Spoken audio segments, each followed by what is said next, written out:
És kezdhetnénk, nem? Így van. Egyszer átszállaltunk, hogy tényleg rendben van minden. Egy tagos stimmel, igen, és a 3 képernyőn kamerám ki van kapcsolva odafönn. Hölgyeim és uraim! A nevem Laczkovich Miklós, én vagyok a mai program levezető elnöke. Köszöntöm Önöket a 2021. évi Magyar Tudomány Ünnepe rendezvénysorozat mai programján, amelyet élőben közvetítünk a Magyar Tudományos Akadémia székházából, Los Angelesből, az USA-ból, és Hanoiból, Vietnamból. Ladies and gentlemen, my name is Miklós Laczkovich. I am the chairman of the present session. Our program is organized in the framework of this year's Festival of the Hungarian Science and is being broadcasted live from the main building of the Hungarian Academy of Sciences from Los Angeles, US, and from Hanoi, Vietnam. 2 előadást fogunk hallani, amelyek a 2020. évben Terence Tao-nak odaítélt Bolyai János Nemzetközi Matematikai Díjhoz kapcsolódnak. Our program includes 2 talks connected to the János Bolyai International Mathematical Prize awarded to Terence Tao in 2020. Let me say a couple of words about the prize and about the winner. A Magyar Tudományos Akadémia Bolyai János születésének 100. évfordulója tiszteletére 1902-ben alapította meg a 10 000 korona értékű nemzetközi elismerést, a kiemelkedő matematikai munkák díjazását. Az első díjazott 1905-ben a francia Henri Poincaré volt, a 19. század egyik vezető matematikusa. 1910-ben pedig a német David Hilbert kapta meg az elismerést. Az érem odaítélése az első világháború kitörése után megszakadt. A Magyar Tudományos Akadémia 1994-ben alapította újjá az elismerést, Bolyai János Nemzetközi Matematikai Díj elnevezéssel. A kitüntetés 25 000 amerikai dollárral, valamint az eredeti minták felhasználásával készült aranyozott bronzmedállal jár. A Bolyai díjat a Magyar Tudományos Akadémia minden 5. évben ítéli oda, a megelőző 15 évben bárhol és bármilyen nyelven megjelent legkiválóbb, áttörő jelentőségű, saját új eredményeket, módszereket bemutató matematikai monográfia szerzőjének, tekintetbe véve a szerző előző tudományos munkásságát is. In honor of the centenary of the birth of János Bolyai, the Hungarian Academy of Sciences established the International Bolyai Prize in recognition of outstanding mathematical works in 1902. The first prize winner in 1905 was Henri Poincaré of France, one of the leading mathematicians of the 19th century. And in 1910, the winner was David Hilbert of Germany. The awarding of the medal was interrupted after the outbreak of the First World War. The Hungarian Academy of Sciences re-established the recognition in 1994 under the name János Bolyai International Mathematical Prize. The award comes with $25,000 and a gilded bronze medal made using the original designs. The Bolyai Prize is awarded every 5 years by the Hungarian Academy of Sciences to the author of the most outstanding breakthrough mathematical monograph, presenting new results and methods, published anywhere and in any language in the previous 15 years, taking into account also the author's previous scientific work. A Magyar Tudományos Akadémia a 2020. évi Bolyai János Nemzetközi Matematikai Díjat Terence Tao-nak, a University of California, Los Angeles professzorának ítélte oda. Non-linear dispersive equation című könyvéért és nagyhatású matematikai ismeretterjesztő tevékenységért. The Hungarian Academy of Sciences has awarded the 2020 János Bolyai International Mathematical Prize to Terence Tao professor of the University of California, Los Angeles, for his book, Nonlinear Dispersive Equations, and for his continual and high-impact dissemination of mathematical results, tools, and ideas. Terence Tao a mai matematika egyik legnagyobb alakja, aki a differenciál egyenletek és dinamikus rendszerek elméletétől a kombinatorikán, számelméleten és csoportelméleten át a véletlen mátrixokig és a matematikai fizikáig számos területen ért el áttörő és nagy hatású eredményeket. A 2000-es évek táján a nem lineáris, diszperzív, parciális differenciál egyenletek elméletében ért el korszakalkotó eredményeket, amelyek a Nonlinear Dispersive Equations című könyv alapját adták. Ez a monográfia megjelenése óta a terület alapkönyve, mely mind a diákok, mind a kutatók számára állandó referencia, illetve további magas színvonalú kutatások kiindulópontjának bizonyult.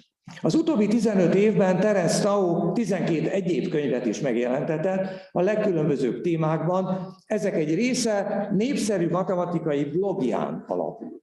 Ez a blog indulása 2007 óta a legolvasottabb és legnagyobb hatású matematikai weboldal, amely matematikusok és a matematika iránt érdeklődők igen széles táborának nyújt lehetőséget arra, hogy bepillantást kapjon tőle távoleső matematikai elméletekbe, eredményekbe és módszerekbe.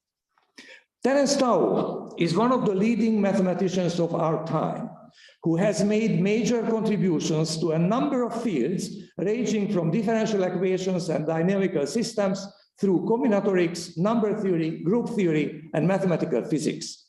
Around the year 2000, he made, partly with co-authors, several breakthroughs on nonlinear partial differential equations.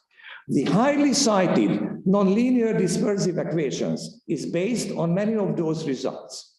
Since its publication, it has been the state-of-the-art monograph in the subject that has educated graduate students and researchers alike, and that continues to stimulate high-quality research. In the last 15 years, Terence Tao has written 12 other books on various topics, several of which were based on his mathematical blog. Since its inception in 2007, his most influential blog has been a constant inspiration for the mathematical community. It disseminates in a crystal clear way results, methods, and theories to an extremely wide audience who otherwise may not be exposed to or may not be aware of those ideas. A Bolyai díj hagyományához tartozik, hogy a díj átadásakor két előadás hangzik el. Egy meghívott előadó és a díjazott részéről. A díj átadását sajnos a járvány miatt el kellett halasztanunk. Azonban az előadásokra ezennel sort kerítünk. It is a tradition of the Bolyai Prize that two talks are given at the award ceremony on behalf of an invited speaker and the winner. We had to postpone the presentation of the award due to the epidemic, but the talks will be presented during the present program. A meghívott előadónk Vuha Van, a Yale Egyetem professzora, aki Matrix Completion, Sparsification and Random Perturbation címmel tart előadást. Our invited speaker is Vuha Van, professor of the Yale University. The title of his talk is Matrix Completion, Sparsification, and Random Perturbation. I ask Professor Van to give the lecture, please.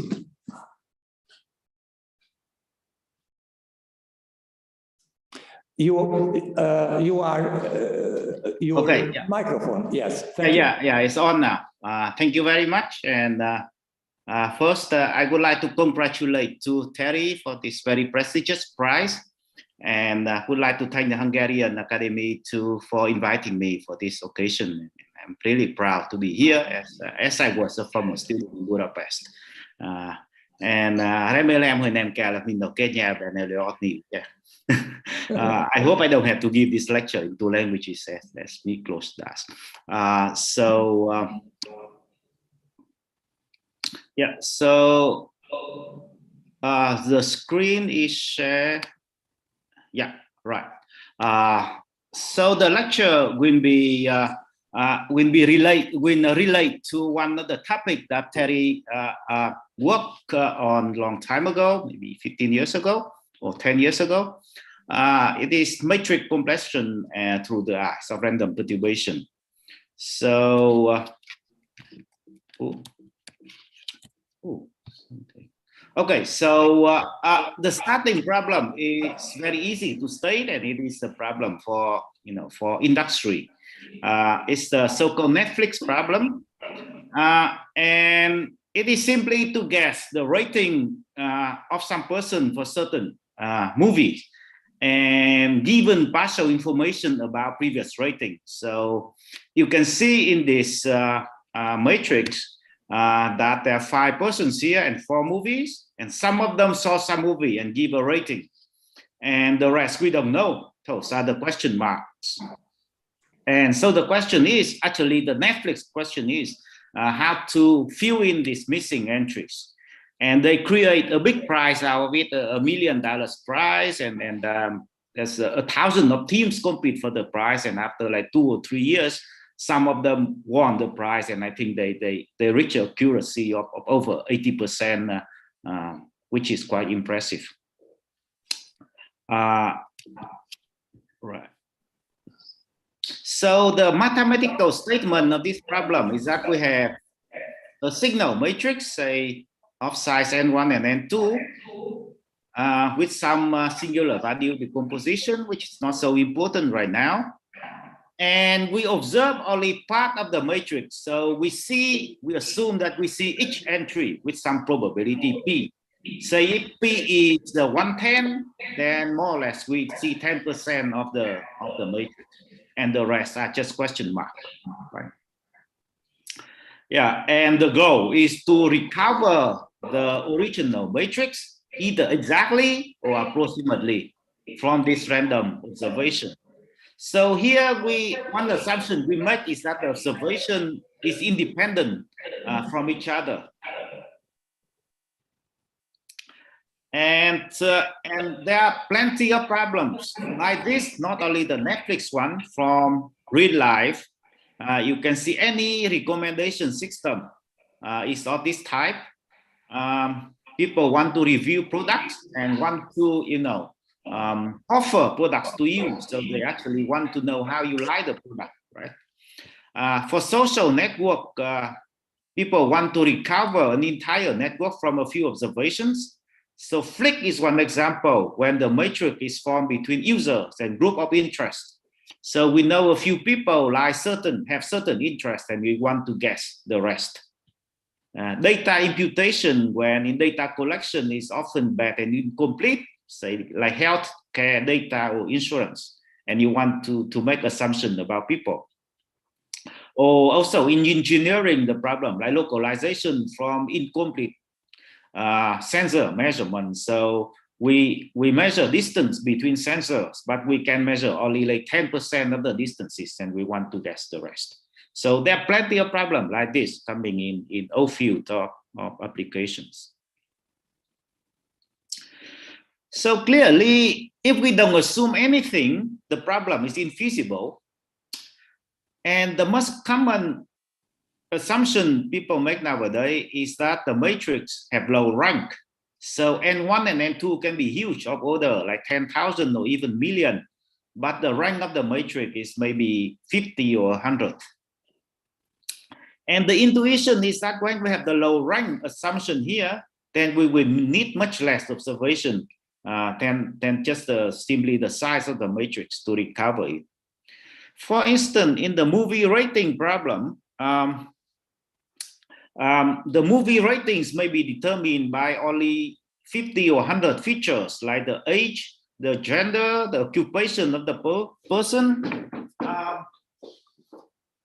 And if you know this profile, then you actually can guess the rating pretty accurately. And so that is a general assumption people make, and the people who attack the the original Netflix problem actually uses, but of course they use many other engineering trick as well. It's not only this, but mathematically that's the main assumption that they use. So here's some notations. So P of omega m is the part that we observe. So we may, for instance, start with a 3×3 full matrix like this, but we only see half of it and the rest are 0. So the right-hand side matrix is what we observe, and we want to guess the left-hand side. So there's few standard definition that I need to introduce before we go into discussing some mathematics.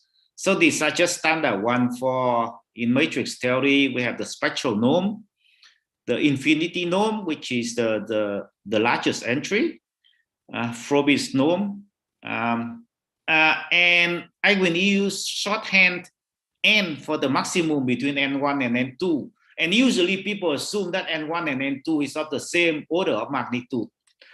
So we will think that n is both n1 and n2 just for convenience. P is a sampling density, and the sigma are the singular value of the matrix. So the matrix is of rank R, so there's only R of them are non-zero. And we denote by delta the gaps between the consecutive singular values. And one norm, which is actually very popular nowadays in problems like this, is the nuclear norm, which is a sum of all singular values. Right, so it is a lot of definitions, but most of them are standard. The delta, the gap is maybe something that you need to keep in mind, and the nuclear norm is something that if you don't do optimization, you may not see it very often. Okay, so yeah, this picture we don't need yet. Now we discuss the issue that when the matrix is too sparse, then it's very hard to recover anything, right? The extreme case is that it have only exactly one dominant entries and all the rest are very small.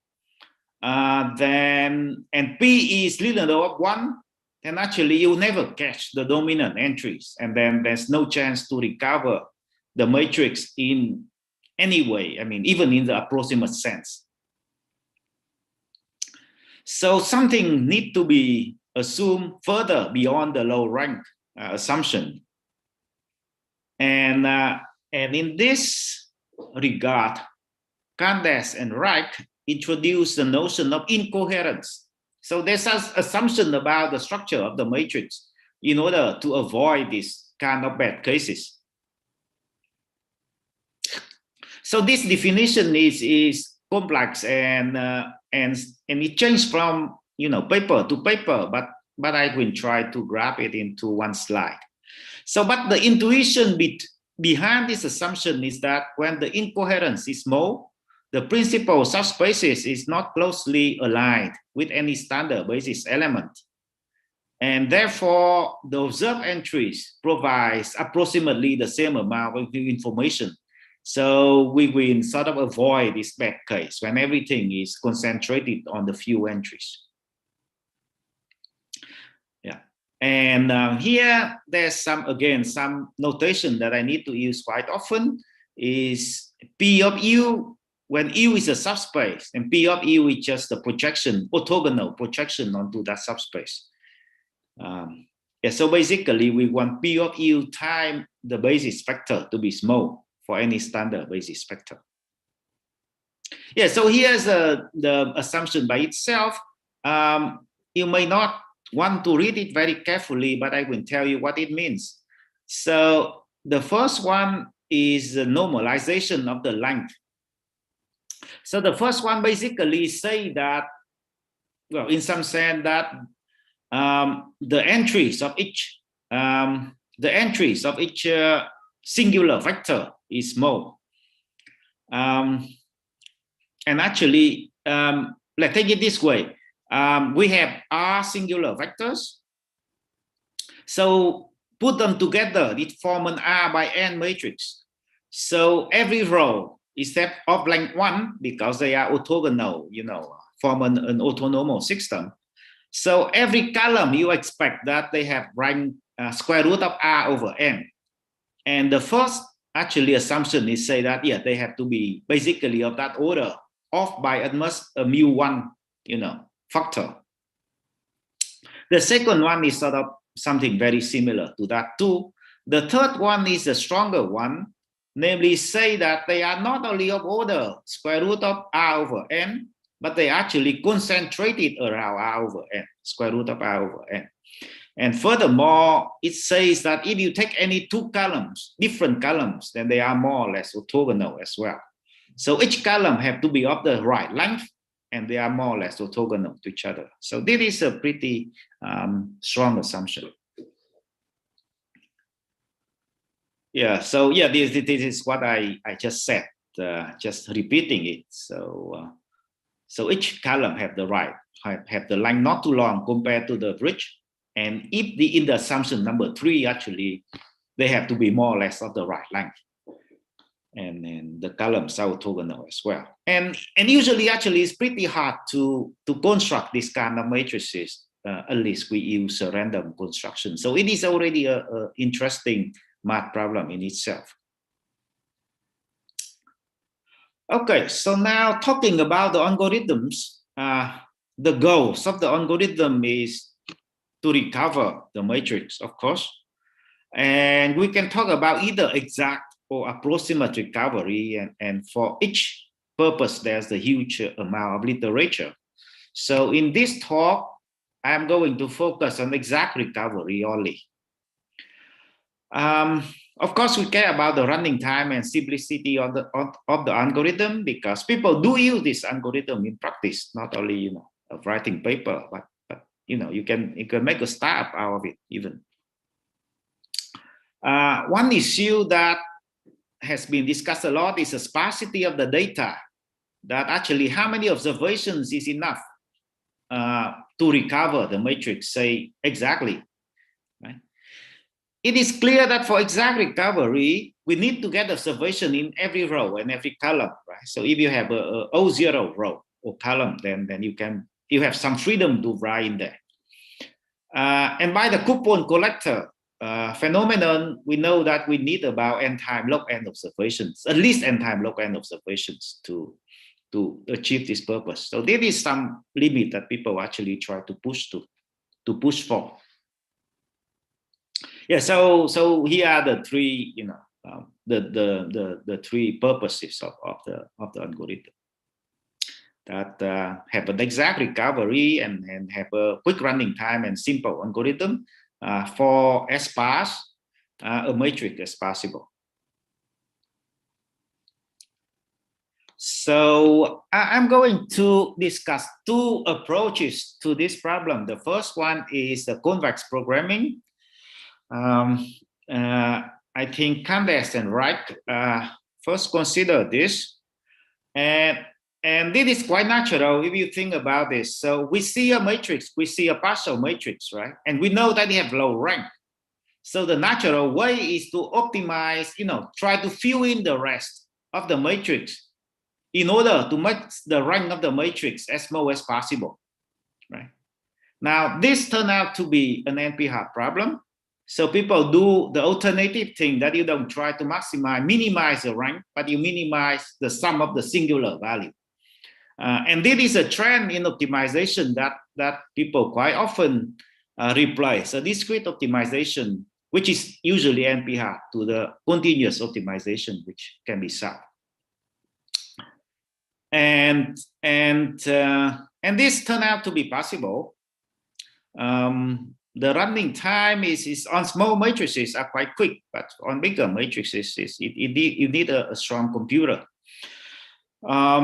Now, the theoretical theorem that they prove is that under the Wicker incoherence assumption, and if we have m observation, so you see only m entries in the matrix, then you have the exact recovery if m is bigger than something like, the goal we want to have is something as close to n time log n as possible And here they are off by a factor, a polynomial factor in n, so n to a quarter.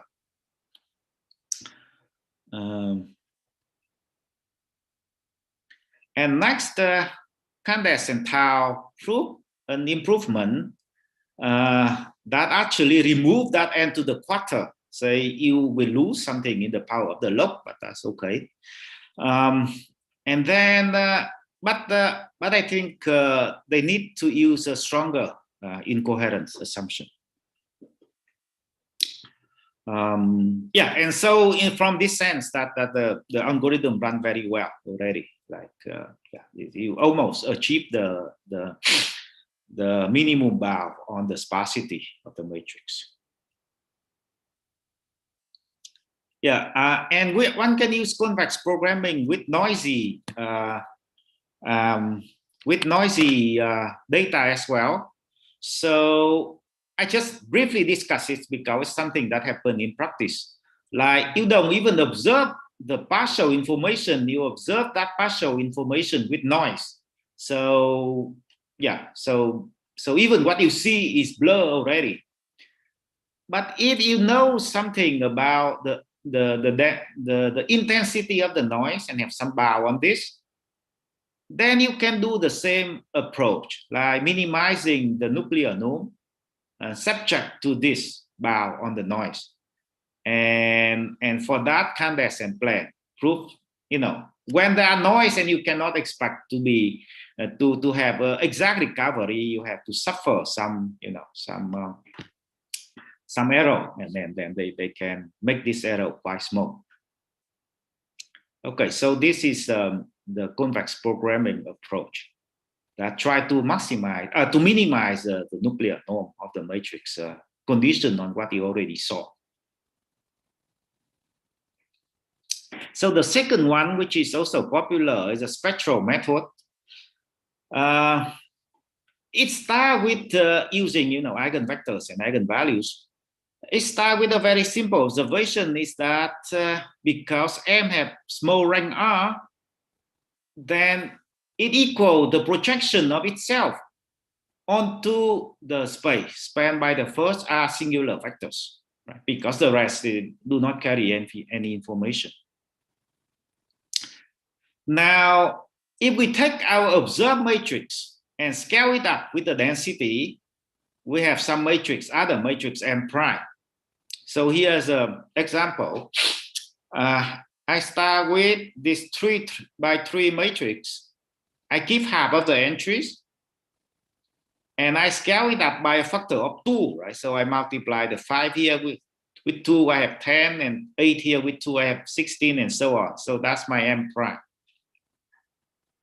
So the reason I do that is that M prime will then be an unbiased observation of M, namely the expectation of M prime equal to M, right? And usually then we hope that, okay, we have a random variable which expectation is equals something fixed.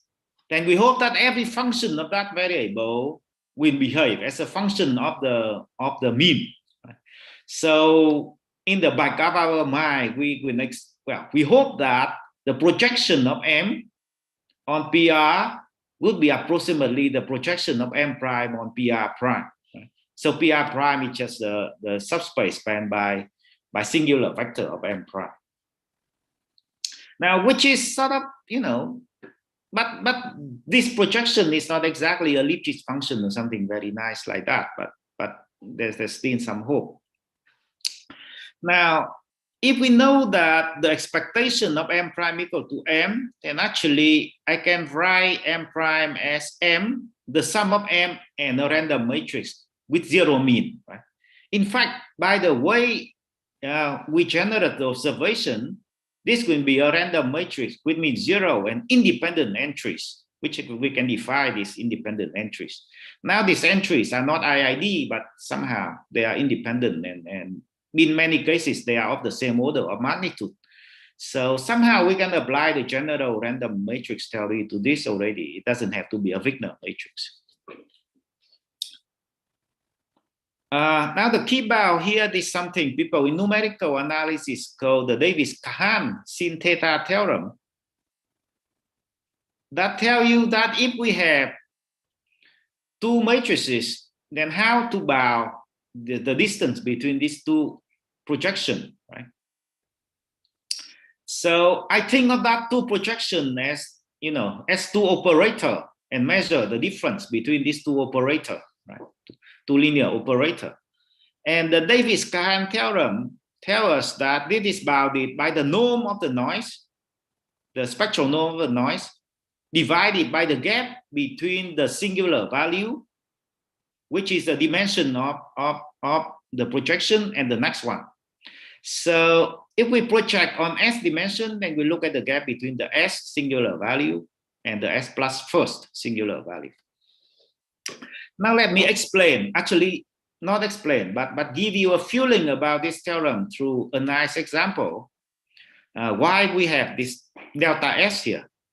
Somehow the norm of E is natural because, you know, if the noise is big, then actually the measurement have to be less accurate, right? So the intensity of the noise have to play some role. But why delta S? So here's the example. Here's this 2 by 2 matrix. And I perturb each element by epsilon or minus epsilon to get the right-hand side. So E here will be minus epsilon to the left top corner and epsilon to the other three positions. Right? So it's minus epsilon, epsilon, epsilon, epsilon. And the norm of this guy, of this noise matrix, is square root of 2 of epsilon. Now, you see that the eigenvalues of both matrices will be 1 plus epsilon and 1 minus epsilon. But the first eigenvector of the left-hand side is a 0, 1 vector. And the first eigenvector of the right-hand side is a 1 minus square root 2 times 1 minus square root 2 vector. And it happened to any of epsilon. So you even see that the eigenvector is not continuous in the term of, you know, in the term of matrix analysis. And the eigenvalue is clearly continuous because they are root of a polynomial, but the eigenvectors are not. And the reason is that exactly explained in this theorem, that the gap lambda 1, delta 1 is only 2 sigma, which is 2 epsilon is too small. And so if you take this ratio and the constant C is something like 2, then actually this bar will give you some number bigger than 1, which is useless. And this explains that you cannot even, you know, expect better than that. The delta have to be there because if delta too small, then actually you are going to confuse between the eigenvectors. Okay, so there are many algorithms based on this principle that, okay, we do the projection and we expect that the projection of the observed matrix give you something close to the truth. So here's the result of Keshavan, Montanari, and O. So their algorithm is that they compute this, they get an approximation, and then the second phase in the algorithm is that they clean the approximation to get the exact recovery. And this cleaning I am not going to discuss, but it is basically an optimization problem. They minimize the loss function with respect to the observed matrix, and you can do it by gradient descent, which is quite standard. Now, so the theoretical result is like this. First of all, we have to assume that R is known, that we project on R dimension. And they also make use of a parameter called the condition number, which is it measures how, you know, how well conditioned the matrix is. It's a ratio between the first meaningful eigenvalue and the last meaningful singular value. So sigma 1 and sigma r, the rest are 0. And then they prove that if we assume the weak, I think the weak incoherence assumption only, then the algorithm give you the exact recovery. Given that, okay, this is a little bit complicated, but you can see that the the optimal parameter here is n times log n. It's sort of appear. So in principle, you can get down to the optimal sparsity, given that both the incoherence parameter and the condition number are of order 1. So you need kappa to be order 1. So this is a nice theorem, and also in practice, computing like projection onto a singular subspace is something that people do very often, and you have standard packages, even off the shelf to do that. So it's convenient to program. A little bit of problem is that we usually do not know R. So we assume the matrix has low rank, but it is 50 or 52. We never know, actually. Yeah, it's impossible. And the condition number has no guarantee to be small either. So in fact, in real life, everything is blurred. So actually, the real matrix is not even small rank. It can be nearly small rank and have an R significant singular value, and the rest very small. And in that case, it's a little bit inconvenient to talk about the condition number. Okay, so there's an idea by chapter E to overcome this kind of problem when you don't know what the rank is, and usually we don't. So what he does is that he finds some threshold that, okay, you compute all the singular value from the biggest one and going down, and at some place you say that, okay, that's my threshold, that is my S. I'm going to project on the first S singular value, and that's it, I forget the rest, right? And he finds some nice definition of the threshold. The advantage is that, yeah, it works if we have no knowledge of the rank, because we define the threshold by our computation. It works for matrix which doesn't have exactly low rank, as I said, and you don't even have to assume incoherence here. Now the trouble is that they can guarantee only approximate recovery because you throw away all the singular value below the threshold, so you already make a mistake. And there's a mistake coming from the Davis-Kahan theorem. And so you balancing these two mistakes, and then that's about you get at the end when you do a trade-off between these two things. Right, and it's hard to make this into a exact recovery. Okay, so this is a brief, sort of survey about the two main methods that have been using, and there are other methods too, but I think it will take too long to go over all of them, so I apologize here. But let me discuss some new math that lead to some other improvement. So the key observation that we made here is that perturbation bounds such as Davis-Kahan can be improved significantly when the perturbation is random. So Davis-Kahan is a deterministic theorem that, okay, I perturb one matrix by the other, how much does the projection change? Yeah, but let me make an example even by a simpler theorem that everybody knows, that if we perturb a matrix, then how much the spectral norm change. Right? So the Weibull tells us that you perturb M by E, then the spectral norm will change by almost the spectral norm of E. Right? And it is sharp if M and E share leading eigenvector. Right? So the spectral norm of M plus E is just the norm of M plus E times this leading eigenvector V. And because they share the leading eigenvector, then you can see that the sum split, and then we're going to have the spectral norm of M plus the spectral norm of E. Now, but if E is random, then actually the eigenvectors of M and E, usually one of them is fixed, the other is sort of a random vector, so they are orthogonal. In fact, if I repeat the above observation, then if I start with the leading eigenvector of M, then E of V and M of V are almost orthogonal, right? Because E is random. So you apply a random matrix on the vector, you will get some vector which is orthogonal to the original one. So actually, if I apply this calculation now, it is meaningless, but it gives us some feeling about what should happen. Then we will have lambda of V plus the norm of this guy. But because they are orthogonal, you just apply the Pythagorean theorem here, right? And then you just get something like lambda plus E squared over 2 lambda.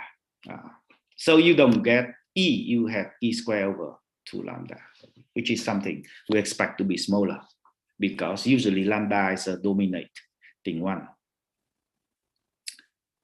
All right, so now of course it's meaningless because V is not the eigenvector of the sum, it's just the eigenvector of the first matrix, right? However, turns out to be the truth is somewhere close. So here's a theorem by Nash, George, and Nadikuti about 10 years ago, which is quite interesting, that assume the both matrices are symmetric now, and E is Gaussian, in fact, the GOE matrix, and assume that the norm of M and the norm of E are comparable. So the norm of M is constant times the norm of E, when C is a constant, at least bigger than 1/2. And actually, with high probability, the norm of the sum is exactly this amount, lambda plus time E squared over 4 lambda. So it's not what I computed here. It is an upper bound, and we are off by a factor of 2 in the denominator. But the truth is actually very close. There is some example of something we call in random matrix theory the BBP phenomenon, discovered by Beck, Benarus, and Pesce in 2005. It says the following: if you add these two matrices, and if C is less than half, then actually the sum behaves like a random matrix. So you cannot tell anything from the random matrix theory point of view. All the limiting law will behave the same, and the eigenvector or the eigenvalue will behave like the eigenvalue of the random matrix. But once C is bigger than half, then actually you see the signal from M, because if you see that M is bigger than half here, then actually this will be bigger than the norm of E, right? So if you replace the value of lambda to be 1/2 of E, then actually you get something bigger than E itself. And so it is a quite interesting threshold phenomenon, and I think it's been open to know what happened for matrices which are not Gaussian, but it's not our focus here. Our focus is at what happened if we perturb a matrix by a random matrix, and we see that we get something much better than we expect from perturbation theory in the classical way. Yeah. Now this theorem only applies in the case that M and E have the same order of magnitude, so they have more or less the spectral norm are comparable. In practice, M is a signal matrix and E is the noise, so usually the signal from M is much bigger than the intensity of the noise. And in that case, we also have a theorem that by Son Orup and Ki Vang and myself about 8 years ago. Then we take any lambda, which can be way bigger than E. Then with high probability, we still have this upper bound. So you see that the only thing change is this constant. So it's changed from 1/2 to 1/4 and to 2, but they are all small constant. And here we allow these two numbers to be anything. And so you see that this is much better than the Weil inequality, right? Weil inequality is just the norm of A plus the norm of E. But here's the norm of E divided by something quite big.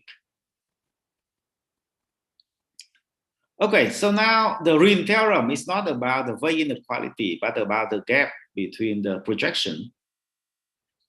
So recall that the Davis-Cahan theorem say that we produce the matrix, then the projection will be produced by something like the norm of the noise divided by the gap between the singular value. And let's say that here we normalize ourselves and say that the E matrix is like a Wigner matrix. So the norm of the noise is about square root n, and it will be square root n. The key observation is that when our matrix is low ranked, the action of E effectively happens only in R dimension. It doesn't happen in N dimension. So intuitively, we can forget about the remaining N minus R dimension.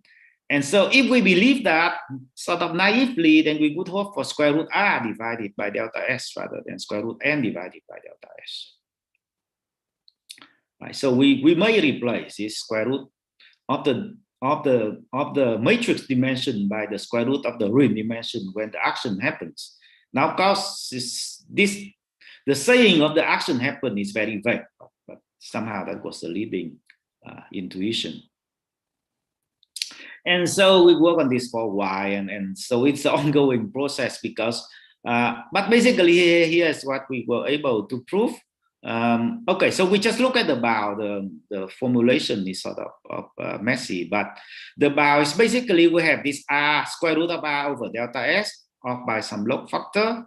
And the second term in the arrow is the norm of the noise divided by the singular value. So this one is something similar to the thing you see in the threshold phenomenon. So we need the signal to be large enough to dominate the noise, otherwise it's going to behave like a random matrix again. So both terms have the reason to be there, and then we can have examples showing that both terms have to be there.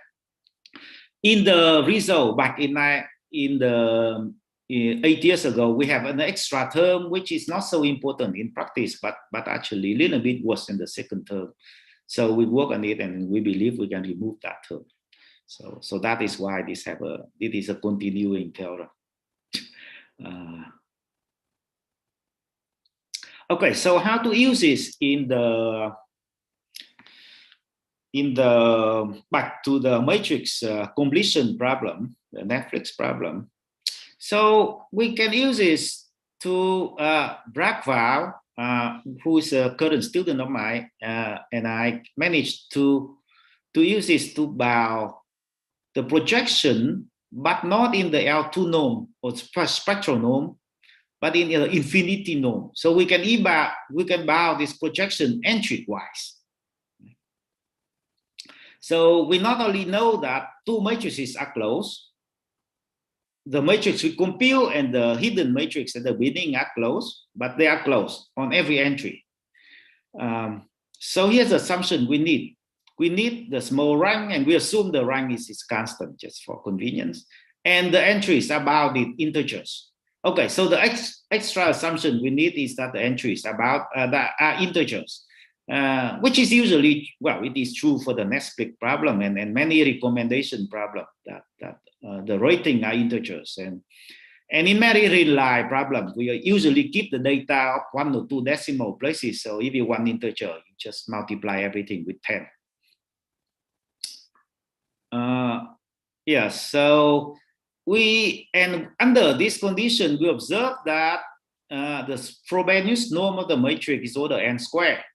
So actually, the first singular value is order n. And so we do some thresholding. So we define some index when the sigma s plus 1 is small, and you can throw it away. And we threshold with that. So we take the idea from the Chattery paper. And then the algorithm is that to compute the projection at the threshold point and route the entries to the nearest integer, because we can estimate every entries approximately. So if the error to the entry is less than 1/2, you just round it off, because we assume that the entries are integers already. So that's a very simple algorithm.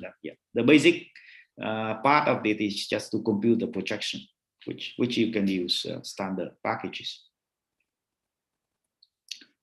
And so here's the theorem, the sort of the theoretical support of it. So you assume some sort of weak incoherence, and then one have exact recovery if again we see the n time log n time some power of the incoherence, which is a typical situation. I hope I can reduce this 8, but somehow sort of big number there. And the threshold always exists because we start with a very big entry, very big singular value, and end with a very small singular value. So actually there's some middle ground there when there's a big gap between the s and the s+1 singular value. So that's the only place, that the only assumption we need to make the threshold. And again, because we do thresholding, we don't need to know the rank, and we can tolerate the condition number. It doesn't even come into the picture. And the algorithm is simple. So this is an illustration of this mathematical, sort of theory that we try to develop to rewrite the perturbation theory with random noise instead of worst case noise, and some interesting phenomena came out of that. Okay, so let me end this talk by the third word in the title that I haven't mentioned so far, which is a matrix sparsification. This is actually the duality of the matrix completion problem. So in the matrix completion problem, the matrix we get is sparse by nature, right? So we only have so many observations. We only have so many Netflix score, and we want to guess the rest. So the matrix sparsification, actually our data is full. The matrix is dense. We see everything. But the purpose is that we want to compute some parameter of that matrix. Say we want to compute the first singular value, or we want to compute the first singular factor, the thing that people really like to compute about the matrix. Then the trick of computer scientists is that they artificially zero out a large part of the entries and scaling up the rest. So getting the matrix M prime as we get before. But now we do the zeroing out by purpose. It's not something that people gave us. People gave us a matrix full of numbers, but we make them zero. And then we compute on this sparse matrix M prime. And what we hope is that the thing we compute is close to the first one, right? And people do that because computing with sparse matrices is faster. So we think about computing on matrices is from the, from complexity point of view, this is polynomial time. But now we compute with matrix of size billion, and actually there's a big difference between, running time n cube and n squared. And n cube is usually that. So there's something people want to do in practice as well. Now there's a whole theory growing out of this as well, but from my point of view, usually what I saw is that people try to do error controlling by controlling the norm of the difference. So you take the difference m minus m prime, controlling the spectral norm of this, and then use a classical perturbation bound, such as the Way and Davis-Kahan, to control the error between fm and fm prime. Right? So you control the norm first, and then just use the standard, theory. But the bottom line we can make here is that in many cases we can prove directly much better bounds using this new result, because you see already the example through Way inequality that you save a lot, but not doing things in the standard way. So this is another applications that of this theory. So so this is the end of my lecture, and thank you very much for the attention. Köszönjük szépen a rendkívül érdekes előadást.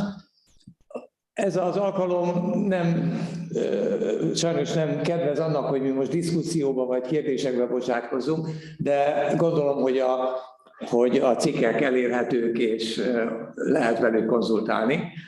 So thank you very much for your extremely interesting talk.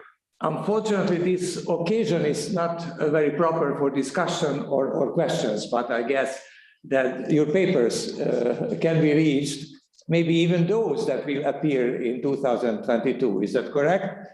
Yeah. All right. Thank you very much again. És akkor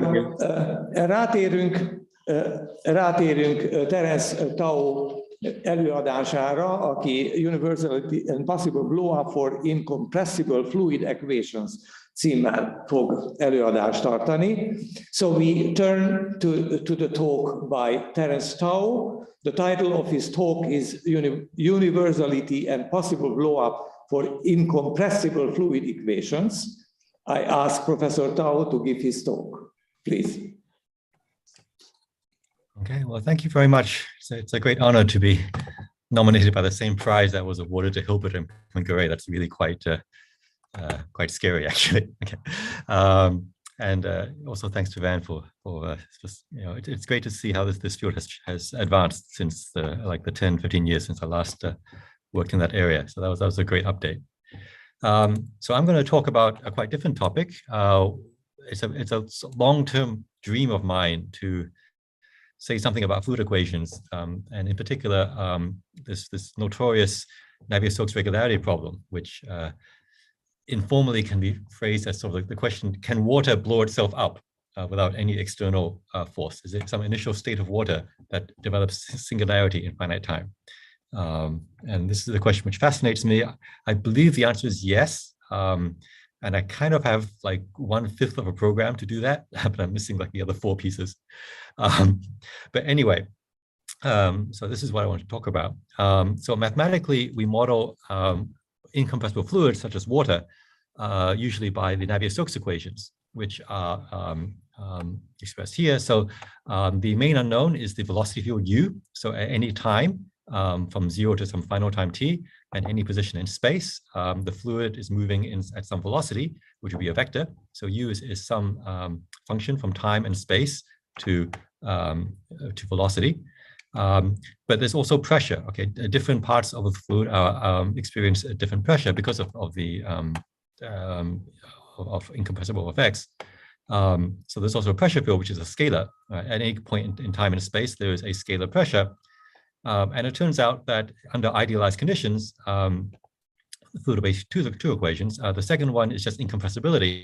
The velocity should be divergence free. So the fluid flow should neither make the fluid denser or less or less dense. The density should stay constant. This is incompressibility. It's never perfectly true, but for fluids such as water, it's pretty close to being true. There is something called the compressible Navier-Stokes equations that you would use if you don't believe in incompressibility. But then the main equation is that the rate of change in velocity, in other words, the acceleration, as you follow the fluid. So if you follow a particle, a single water particle, and you see what acceleration it experiences, it's given by what's called the material derivative of u, which is a combination of the time and space derivatives. And that's given by Newton's first law, Newton's second law. It's the acceleration is basically the net force on the fluid. There's a mass term in F equals ma, Newton's second law, but in incompressible equations, the mass is basically constant. You can normalize it away. And there's 2 sources of forces. There's forces coming from pressure differentials, and so there's this gradient of the pressure. And then there's viscosity forces, friction, and that's basically the Laplacian of the velocity field times a constant called the viscosity. And if the viscosity is positive, so we have a viscous fluid, which is what happens in practice, we call this the incompressible Navier-Stokes equations. But we're also interested in the limiting case where there's no viscosity. If you have an ideal fluid that has inviscid, then you delete this term and you call it the Euler equations. So these are the 2 standard equations for fluid motion. There are more, but these are 2 of the most well-known models to mathematically model fluids. I've stated it on Euclidean space R3 because that's the space where we basically live in. But you could work in higher dimensions, and you could also work on curved space. The laws of physics, in principle, work fine on any Riemannian manifold, and so you could actually define these equations on any manifold. You just make some obvious changes, like you replace this Laplacian by Laplace-Beltrami. These gradients become like you have to use the Levi-Civita connection, but it's all very standard. Okay, so the standard problem to solve when you have this type of time-dependent equation is the Cauchy problem, or the initial value problem. Before I say that, this equation, so that we have two equations and two unknowns. Two equations, incompressibility and Newton's second law, and two unknowns, velocity and pressure. But in practice, you can eliminate the pressure because you can divide all the vector fields in the world, in principle, into two types. There's the divergence-free vector fields, which is where the velocity lies, but also the gradient vector fields, which is where this term lies. And these turn out to basically be orthogonal complements of each other in the Hilbert space of all velocity fields. So under some technical assumptions like smoothness and decay, you can apply an orthogonal projection, a little bit like actually in the previous talk, to get rid of this this gradient term. Actually, this is kind of like a low rank error in some sense. And you can reduce this system to a single equation involving only one unknown. So you can just consider this as an equation just for the velocity. The pressure can actually be recovered from the velocity by this equation after you solve it. And it turns into basically a nonlinear heat equation. So this is B here, but if you ignore this B, this is just a heat equation. dTu is viscosity times Laplacian U. So there's the effects of viscosity are dissipative. They smooth out the flow. It convolves the flow with Gaussians or Brownian motion if you are more probabilistically inclined. And the solution becomes smoother and quieter, and they eventually go to zero. But because of the effects of transport, because fluid is actually being moved around, this velocity actually moves the fluid around, there is an extra term, which is a bilinear expression of U of itself. And this is the particular bilinear form. It's some combination of U and derivatives of U projected onto divergence-free vector fields. So there's something called the Leray projection, which is defined as the orthogonal projection onto divergence-free vector fields. So this is what makes this equation complicated. We don't understand B as much as we would like. Okay, the other two parts we understand quite well. That's the heat equation, which is one of the most understood PDEs in existence. But this B makes everything complicated. Okay, so now we have a single equation with a single unknown U. The natural problem is the Cauchy problem, or the initial value problem, where you specify what this velocity field is doing at time zero. I'm sorry, that was not my next slide. I will say that again in a few minutes. So I said that this bilinear expression we don't understand too well, but we do understand some things about it. So it turns out that if you integrate by parts, one thing about this forcing term, this BUU, is that it's always orthogonal to U with respect to a very natural inner product. So the effect of transport always sort of moves U, but it rotates U rather than dilates or contracts it. It always moves in a direction orthogonal to U. So it preserves the norm of U. And that leads to what's called the energy identity. So if you look at the initial integral of the square of U, the square of velocity, this is basically the kinetic energy, half mv squared. The m you can normalize out because it's in incompressible fluids, this density is a constant, and the half is also, you can easily normalize out. So think of this as like the initial energy of the fluid, and the energy identity says that the final energy of the fluid is less than or equal to the energy of the fluid. If there's no viscosity, energy is conserved. So for the Euler equations, the energy never increases or decreases, but friction converts some of the kinetic energy into heat, which we don't see in the equation. It just dissipates into the rest of the universe. And so for Navier-Stokes, actually, the energy identity is that the final energy of your fluid is equal to the initial energy minus the total dissipation due to friction effects, which is due to changes in velocity, basically, over the time interval from 0 to t. So this is the a fundamental fact about the Navier-Stokes equation, and it comes from this cancellation condition. All right, so finally, the mathematical problem that you want to study for these time evolution problems is the initial value problem. So suppose you specify what the fluid is doing at time 0. So you specify an initial velocity, u0, and you put some standard assumptions on it, like smooth, decaying, and you need divergence free because you want your fluid to be incompressible. So you can ask, given an initial fluid configuration of your fluid, can you solve the fluid equation for indefinitely? Okay, so if I give you any initial state of water, can these equations tell you what water is doing for the rest of time? And what standard theory tells you is the answer is you can always do it locally, but not necessarily globally. So what is known from standard theory is that there's always some time t star, which is called the maximal time of existence, and it's always positive, but it could be finite or infinite, so it's less than or equal to infinity. So there's some maximal time for which the fluid exists under this equation. And either you have what's called global regularity, which means the fluid exists for all time, or it only exists for some finite time and some finite positive time. But you cannot continue the solution beyond that time because something bad happens at that time. So for example, if you take the soup norm of the velocity, you will find that as you approach what's called the blow-up time, so this scenario is called finite time blow-up, and then the maximum time of existence is also called the blow-up time, because the solution actually blows up. If you actually look at the fluid, there are parts where it becomes faster and faster in soup norm, and it becomes infinite, which is not physically possible.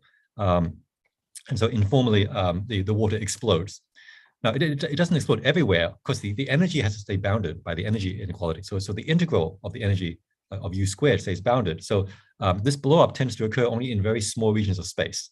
So the final blow-up ends up happening only occurring on a measure 0 set of locations. In fact, even a host of one-dimensional set of locations in space, as it turns out, theoretically.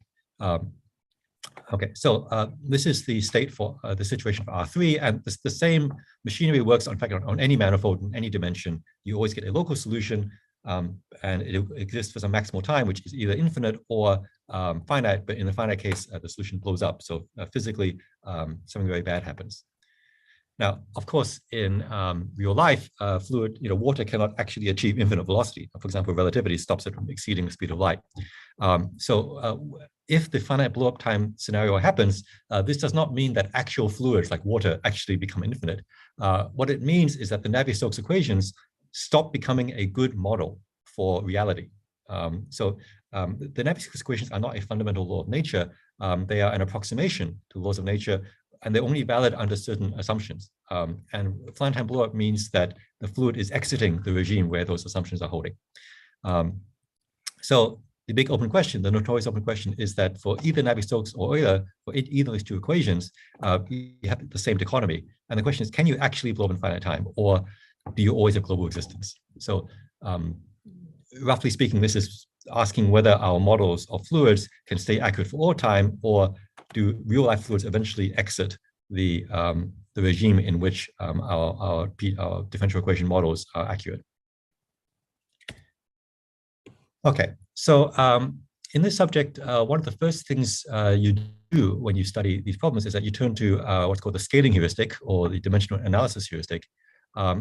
And roughly, you want to compare the different aspects of this equation. So if I go back to this equation, there are so this is an evolution equation. That's what this GTU is saying. And there are two main components to the evolution. There is the dissipation or viscosity term. Okay, so this is somehow the good guy. Okay, this is the linear term. It is trying to smooth out the solution, calm it down, make it disperse, okay, or dissipate. If this was the only term in your equation, then you would never blow up. You would become smoother and nicer, and everything's great.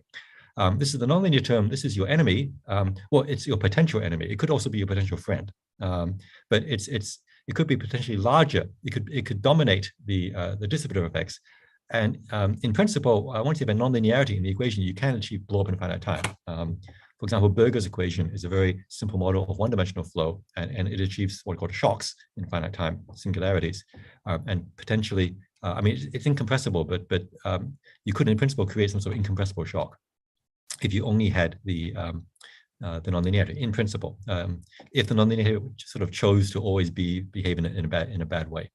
And so the first heuristic you turn to is you do what's called the scaling heuristic or the dimensional analysis heuristic to ask which of these terms is bigger, which of these terms you expect to dominate, and this gives you a first initial intuition as to this problem.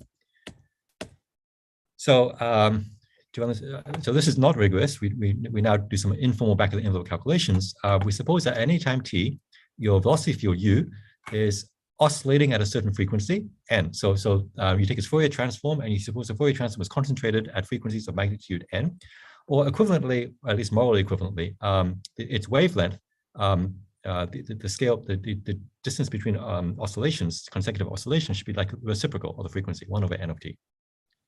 And we suppose that the amplitude of this frequency field is a. In other words, we assume that where the fluid is agitated, the speed is roughly a. Okay, so once you make these assumptions, you can start comparing the size of these various terms. So, for example, the viscosity term, if we normalize viscosity to be bounded, the Laplacian of u, we're assuming to have amplitude a.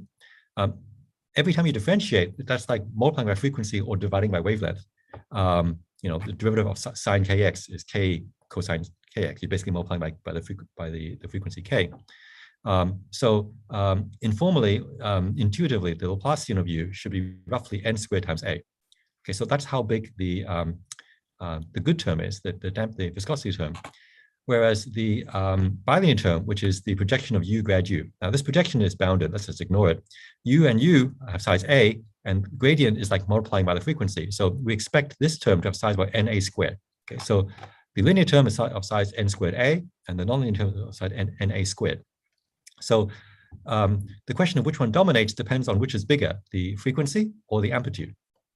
So what this heuristic tells us is that when you have sorry, this is a typo. When you're in high frequencies, when you oscillate a lot, when the frequency is bigger than the amplitude, so you have low amplitude, high frequency solutions, their viscosity effects dominate. The n squared a is bigger than the a squared n. So there things should be good. So there the solution should damp out quite rapidly and become nice and no blow up. But in the opposite regime, where the amplitude is bigger than the frequency, so if a fluid is bigger than the frequency, then nonlinear effects dominate, and we don't understand what happens. It all depends on whether this nonlinearity is somehow kind to us or mean to us. Okay, we could blow up, or it could still be good, but we don't know. Okay, so a standard thing to do in the subject is to postulate a power law. We suppose that the amplitude scales like some power of the frequency. So if you want to blow up, you need to concentrate the energy into smaller and smaller regions. So you need the frequency to go to infinity and also the amplitude to go to infinity. So you probably want a positive exponent here. And this prediction tells us that the only blowups that you are likely to see is you need the exponent to be bigger than 1 in order to be in the nonlinear regime where the amplitude effects dominate the frequency effect. So you think of in a blow-up regime, the amplitude and frequency both being large, bigger than 1. Okay, so if you then plug in this model into this power law into your equations, then you do back of the envelope calculations, you'll find that the frequency, the rate of change of frequency can grow or shrink like a power of the frequency, but it's a power that's bigger than 1. And so this is an equation that in principle can exhibit blow up in finite time, provided that the sign in this big O term is positive. Okay, if it was a plus term, this would blow up in finite time. If it was a minus term, if the frequency decreased over time, then you would not blow up. So this suggests that blow up can be possible, but it all depends on the sign. Is the frequency scale increasing or decreasing over time? It could also stay constant. All right, so it all hinges. But so what do we know about this power exponent theta? Well, the energy conservation law gives you something. Okay, so we assume that the solution is intermittent. So sometimes what you see when you actually numerically evolve fluids is that they become turbulent. You get these eddies, but the turbulence is not spread out everywhere in space. Sometimes they concentrate into a smaller dimensional set. So let's suppose that over time that the fluid concentrates on some alpha dimensional set, maybe a fractal, where alpha is some number between 0 and 3. Okay, so maybe it concentrates all to a point, in which case alpha is 0, or you're turbulent everywhere, in which case alpha is 3, or something in between. You know, maybe you coalesce to a filament, in which case alpha will be 1. Okay, now we said that the solution has a wavelength of 1/n, and if it's concentrated, so then at any given time, it will be concentrated not on an alpha dimensional set, which is measured 0, but on the 1/n neighborhood of an alpha dimensional set. So one wavelength away from a neighborhood of the fractional set. So the volume that you should be concentrated on should be roughly like n to the minus 3 plus alpha. So for example, if alpha is 0, you're concentrating to a point. So at any given time, before you blow up, you should be concentrating on a small ball whose radius is like the wavelength, and that should be like n to the minus 3. Or if alpha is 3, then you don't concentrate at all, and you're always supported on a set of bounded volume. Now, the energy is the integral of u squared. So that's u squared is of size a squared, and we're integrating on a set of but it's only active on a set of this volume. So we can predict what the energy should be, and it should be some power of n in terms of this intermittency alpha and this power law exponent theta. But the energy has to decrease over time. Okay, so so this exponent should probably be either 0 or negative. And if you work out the algebra, that gives you an upper bound on the power law. The exponent of growth, the rate of blow up, can only cannot be any bigger than 3/2 minus half the intermittency. Okay. So on the one hand, concentration energy gives you a bound of upper bound on the power law. But if you want nonlinear effects to dominate viscosity, you need to have a lower bound. Theta is bigger than 1.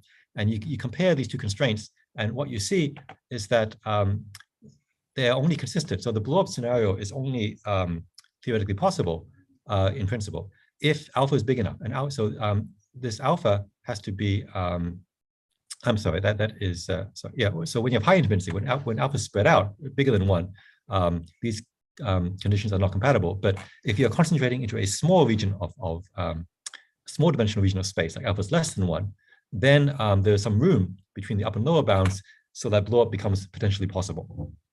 Okay, and so this was a heuristic analysis, but there are ways to make it precise. There's a famous result of Caffarelli, Kohn, and Nuremberg, for example, that says that at the blow-up time, singularities occur only in a set of dimension at most 1.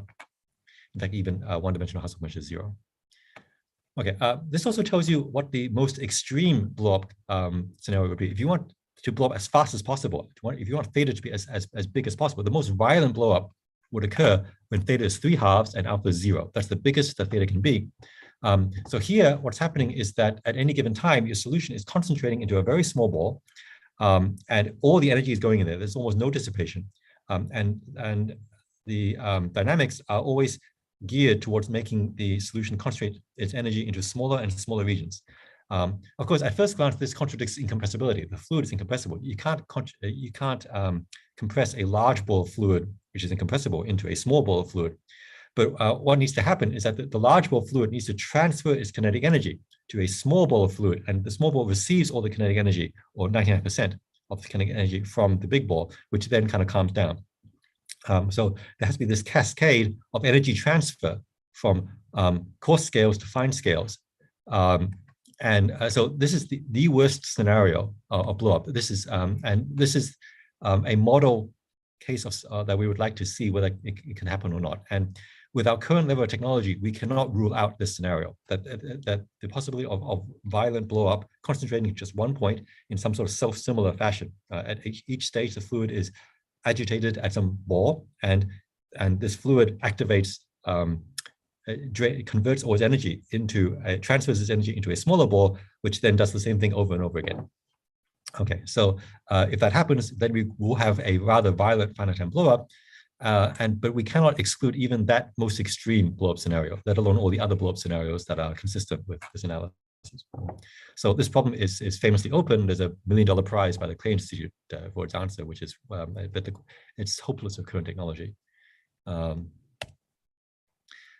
All right, so if you want to study this, okay, so of course, when you can't solve a problem, you try to move to an adjacent problem. This is the great superpower of mathematicians. So one simplified model of fluids dynamics is the dyadic shell model. So right now, fluids have infinitely many degrees of freedom. So at every scale, you can oscillate at that wavelength at many, many different locations in space. But now that we are modeling, we are considering blow-up scenarios where only you blow up at only in the neighborhood of 1 point. At any given scale, there should only be one location where your fluid is active. So in principle, you should be able to model this fluid by a much simpler system where at every scale, like 2 to the n or some other power lambda to the n, the amplitude is given by some scalar, and various models of this type called dyadic shell models have been proposed. And here's a dyadic shell model where xn denotes a normalized amplitude at a certain frequency, and here the frequency is normalized to be a certain power of a base lambda. I think of this lambda as like 2. And then there are these two nonlinear terms in the dynamics coming from energy transfer between adjacent scales. So this term is telling you that the n-1st scale can transfer energy to the nth scale, but also because the concentration of energy, there must also be a backwards transfer, that the n+1st scale can also transfer energy to the nth scale. And this term is dissipation. It's negative a damping factor times the scalar. And the higher the frequency, the more damping you get. This is what happened to the Laplacian in the Navier-Stokes equation. So this was a proposed model. It's an infinite dimensional ODE system. So this was a toy model to see whether this blow-up scenario could occur. In this language, what the blow-up scenario would be is that at any given time, the solution xn would be concentrated at one scale, little n. So it's almost like a Kronecker-Delta function. Like the energy is like 1 at one scale and 0 everywhere else. But then the energy should somehow transfer itself to the next scale, n+1, very quickly. So all the energy drains into the next scale, and then that should drain into the next scale, and you get some sort of, you get some accelerating transfer all the way to n goes infinity, and that would create, that's the analog of blow-up. All right, so this is the model that corresponds to 3 dimensions. It turns out that if you're in higher dimensions, the nonlinear effects become stronger than the viscosity effects, or viscosity effects become weaker than the nonlinear effects, and it becomes easier to create blow-up. So for example, for this dyadic model, in 2008, Cheskadov showed that in fact this model actually does blow up in finite time when the dimension is high enough, but not for the 3-dimensional model that we care about in reality. And in fact, this particular model, it turns out that there's some special features of it that prevent it from blowing up in 3 dimensions. That in fact, the solutions actually exist globally and they decay in time. What happens is that intuitively what's going on is that if you start with energy which is concentrated in one mode, it will try to transfer into the next mode.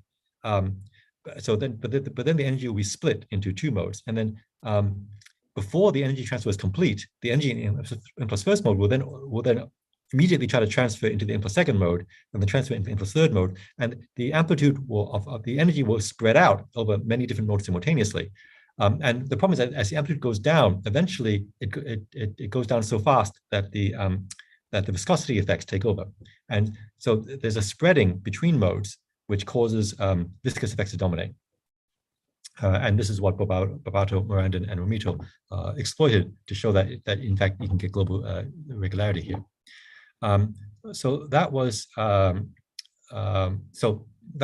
some weak evidence towards actually global regularity for Navier-Stokes, but that turns out to be an artifact of that particular model. So in 2015, I created a more complicated version of these dyadic shell models, which still had this cancellation conditions, still conserved energy, it still had all the features of the Navier-Stokes or the original dyadic model.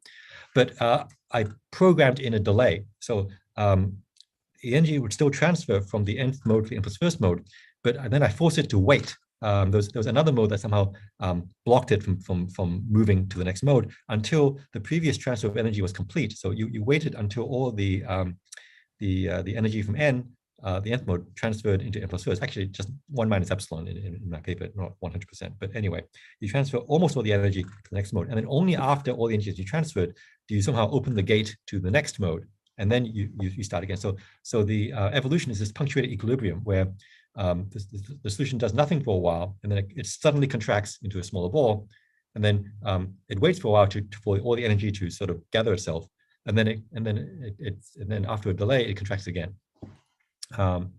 And I could achieve finite time blow up in that case.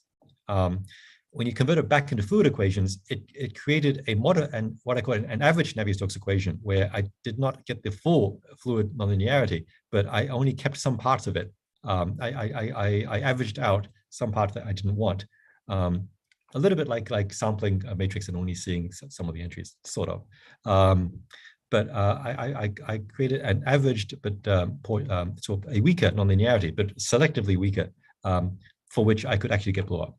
So, so this showed that blowups was theoretically possible within the class of Navier-Stokes-like equations, and the blowup was at a single point. These are the actual equations that I used, but okay, let me just skip over this slide. Yeah, okay.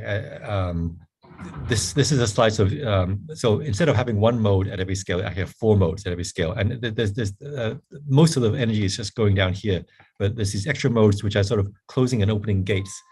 It's like passing through multiple airlocks, where somehow the exit door to an airlock only opens after the entrance door closes, so you don't lose any air. So here the idea was not to lose any energy as you transfer it from one mode to the next. But let me not skip the actual details. Okay, so this tells you that the energy blow up is possible, and the extreme blow up scenario where you blow up at a point is incompressible possible. In my analysis, I discovered that the viscous effects are actually they're negligible, they're lower order, and really the moment you get blow up for the Euler equations, the viscosity zero equations, in principle you could perturb it and get a similar blow up for the viscous Navier-Stokes equations, just because the blow up is so fast it can outrun the effects of viscosity. And it's not a perfectly self-similar solution, but it's discretely almost self-similar. There's a sequence of times where the solution looks like a rescaled version of itself. Not perfectly. We know that perfectly self-similar solutions don't exist, but we cannot rule out approximately self-similar solutions. Okay. Right, and so it's, but yeah, by choosing initial data in a very careful way, I could program this time delay that the solution, the transfer to any given mode only activates once the previous transfers of energy have been complete, and this prevents the energy from dissipating, and this prevents viscosity from ever getting a chance to interfere. Okay, so all right, so now. Because of this, I started looking at the Euler equations and asked, okay, so do the Euler equations exhibit finite time blow up? There are some results of this type. If you stay away from smooth solutions, and if you have solutions that already have some mild singularity, there are some recent results, for example, there's this result of Tarek Ogindi, that show that there are some somewhat smooth solutions, like C1 alpha initial data, which do exhibit blow up in finite time.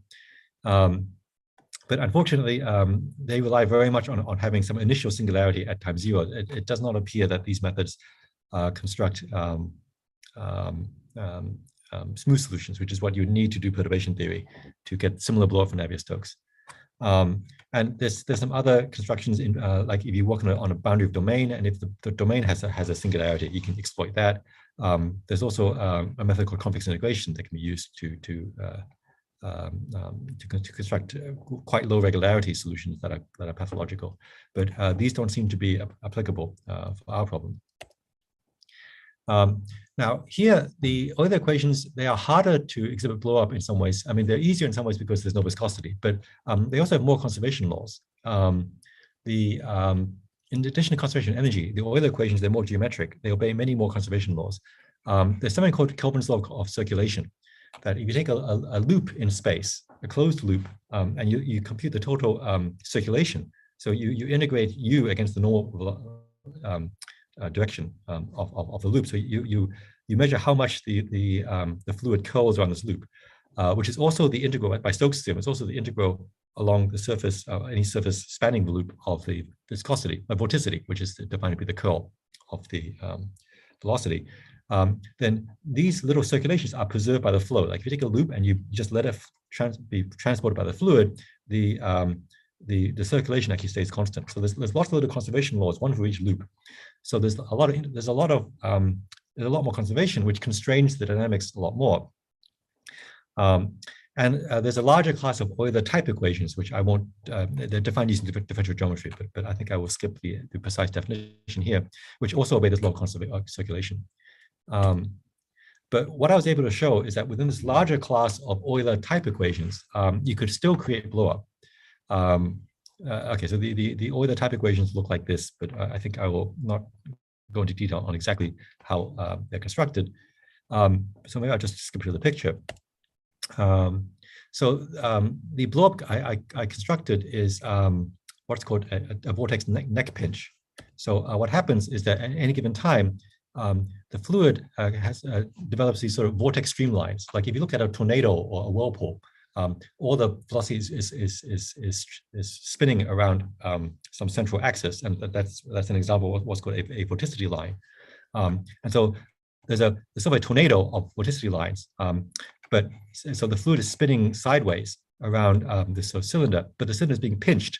So as the time approaches the blow-up time, which I've normalized to be 1, it's like a tornado which is being funneled into a smaller and smaller region.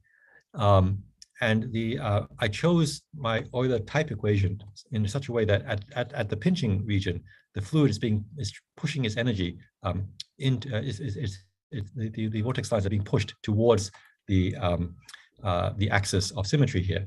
And at the final blow-up time, the vortex lines are being pinched to a point. The vortex lines actually touch, which is not actually possible for smooth fluids. And so I could create a blow-up. It is blow-up at a point. Unfortunately, I didn't get the 3/2 exponent that was, so in order to get Navier-Stokes applications, you need an exponent bigger than 1. This construction actually only gives you an exponent which is exactly 1. So that was a bit annoying, but I've not been figuring out a way to beat that. Okay, but still it shows that among Euler type equations, blow-up is possible. Now that was for the actual, that was for a very artificial, non-physical dynamics. But so I can't give you a fluid that actually does this vortex pinching. But if you actually look at fluids in real life, so this group of applied mathematicians did some numerical simulations of actually 2 vortex tubes next to each other. So I just had 1 vortex tube pinching upon itself. But if you evolve 2 vortex tubes going in different directions, they turn out that they attract each other and they twist each other.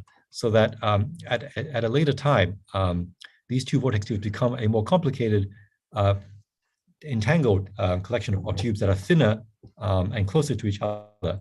And this process, the numerics were able to iterate 2 times, and they could get some kind of a double twisting. And then at this point, they ran out of numerical accuracy and computation power. But potentially, in principle, this process keeps iterating, and you could this is not a vortex pinch the way that I did, but it is a different type of singularity, a bit more spread out, which there's some tantalizing evidence of singularity formation. And there's several other numerical works suggesting some other types of numerical fluid blow-up, which I won't discuss here. So based on this, I now believe that the Euler equations blow up. And it should be possible to prove this, especially if you get to cheat by so previously I cheated by changing laws of physics. I replaced the laws of fluid motion, F equals ma, by a different law. But I think even for the Euler equations itself, you should get blow up.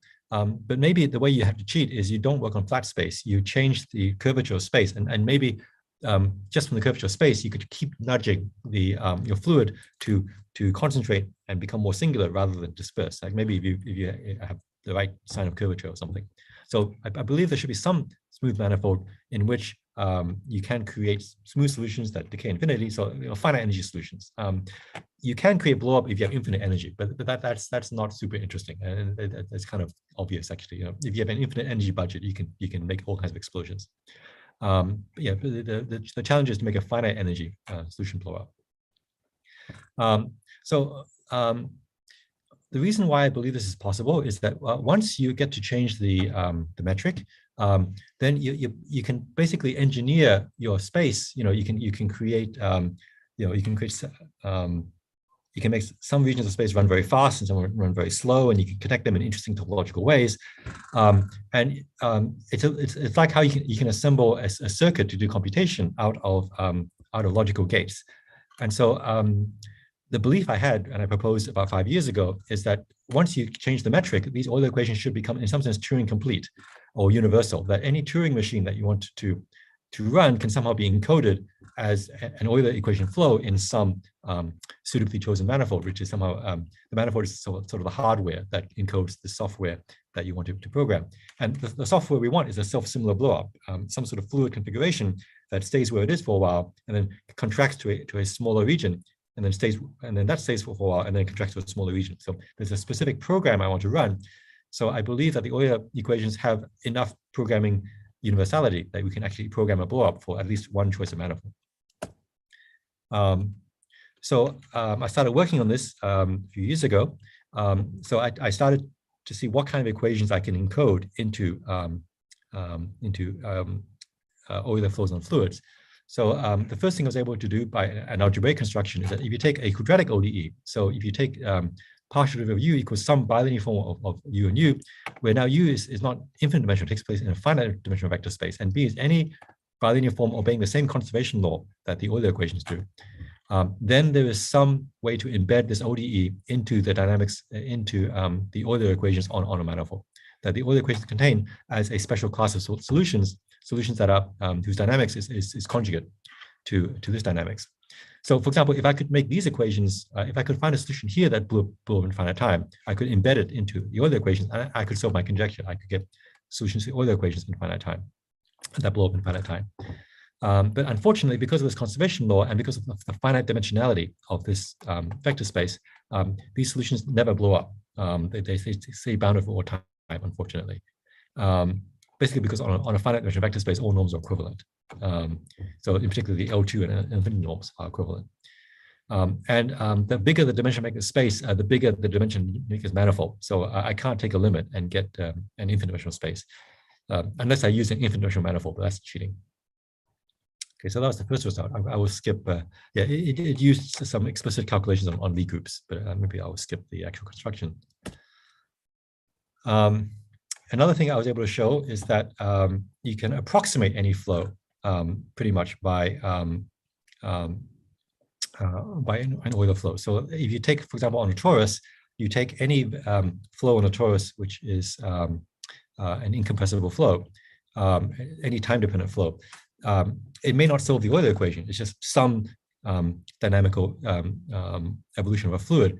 But if you lift up the torus to a higher dimensional space called a warp product of the torus and another torus, then you can approximately convert this flow into a solution. If you lift it up, there is a lift which is within epsilon, is a lift of a flow which is the solution to Euler equation of some metric.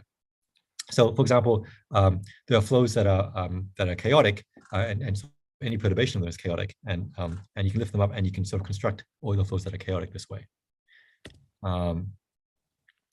All right, so I won't prove this theorem. Okay, you use the Stone-Weierstrass theorem to express any flow as the finite combination of simpler flows, and you explicitly lift up these simpler flows by adding some dimensions.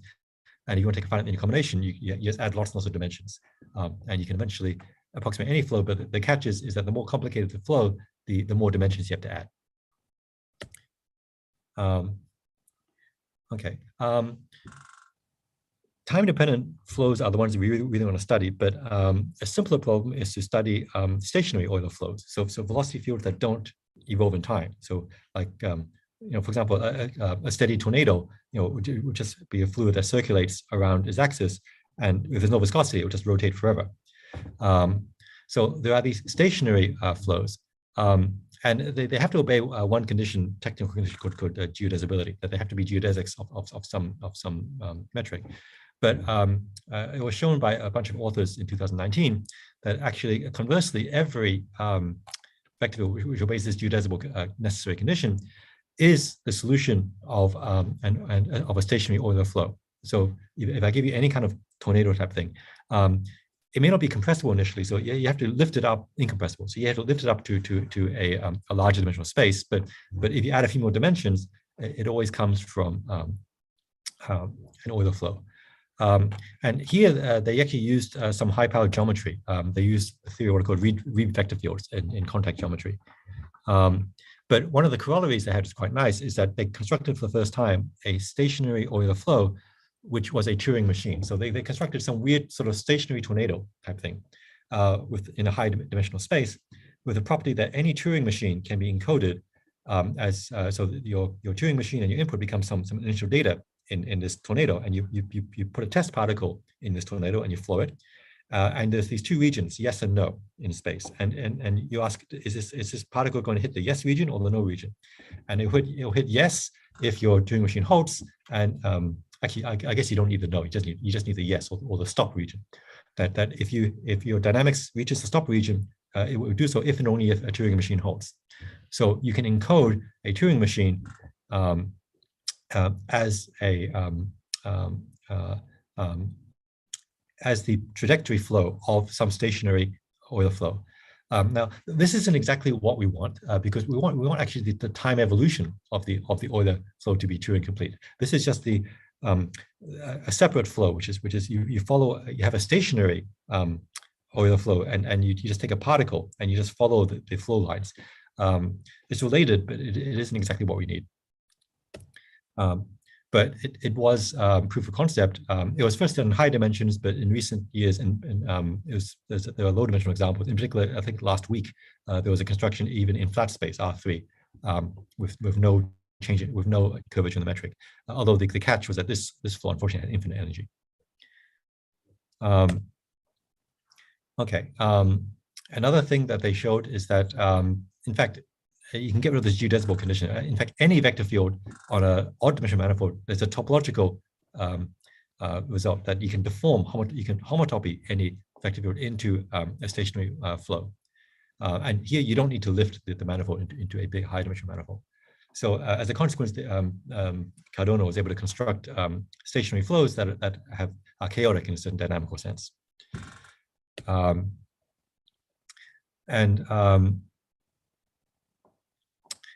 Okay. Right.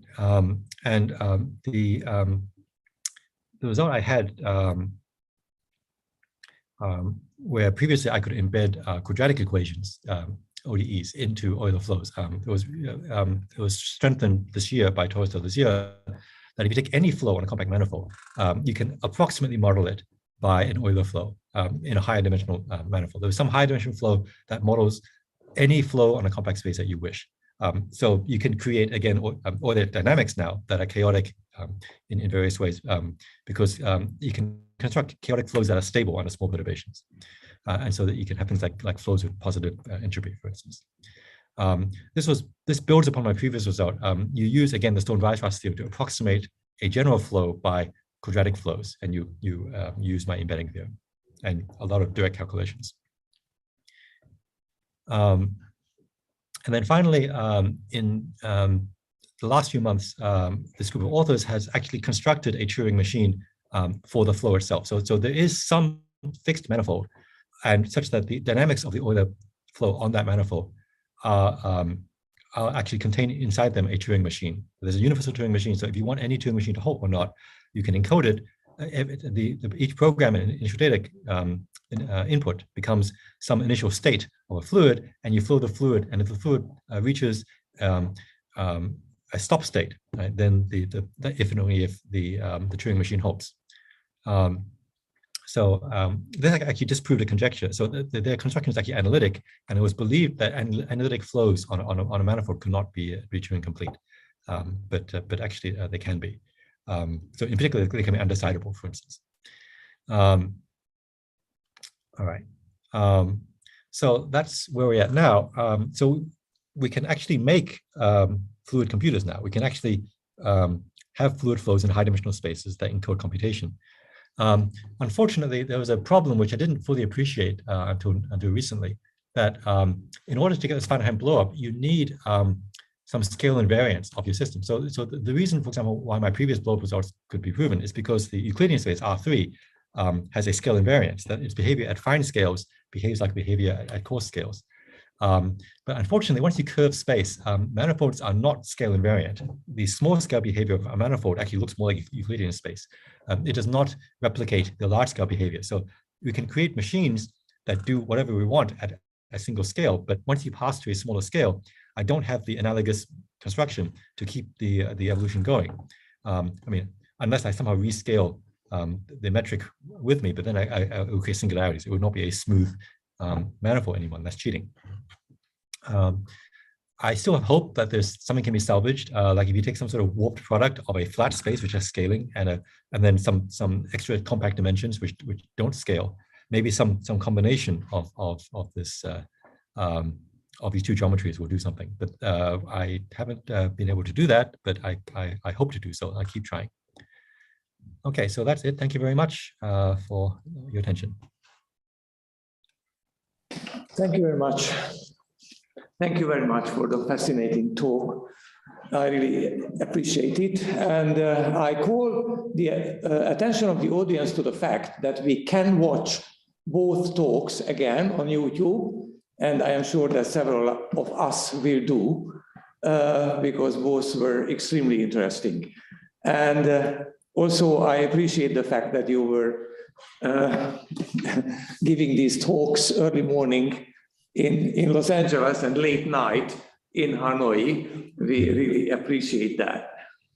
Szóval megköszönöm Terence Tao-nak a hihetetlenül érdekes előadását, és felhívom a közönség figyelmét, hogy az előadások, illetőleg ez a program megtekinthető később is a YouTube csatornán, és megköszönöm az előadóknak azt is, hogy egyikük kora hajnalban adott elő Los Angelesből, a másikuk pedig késő este Hanoiban. Ezt a különleges alkalmat ilyen módon lehetővé téve. So congratulations again to Professor Tao for his award. And with this, I conclude this session. Megköszönöm és gratulálok Terence Tao professzornak a díjhoz még egyszer, és ezennel a mai programot lezárom. Köszönöm mindenkinek a figyelmét, a viszontlátásra. Viszontlátásra. Thank you. Bye bye. Goodbye. Thank you very much.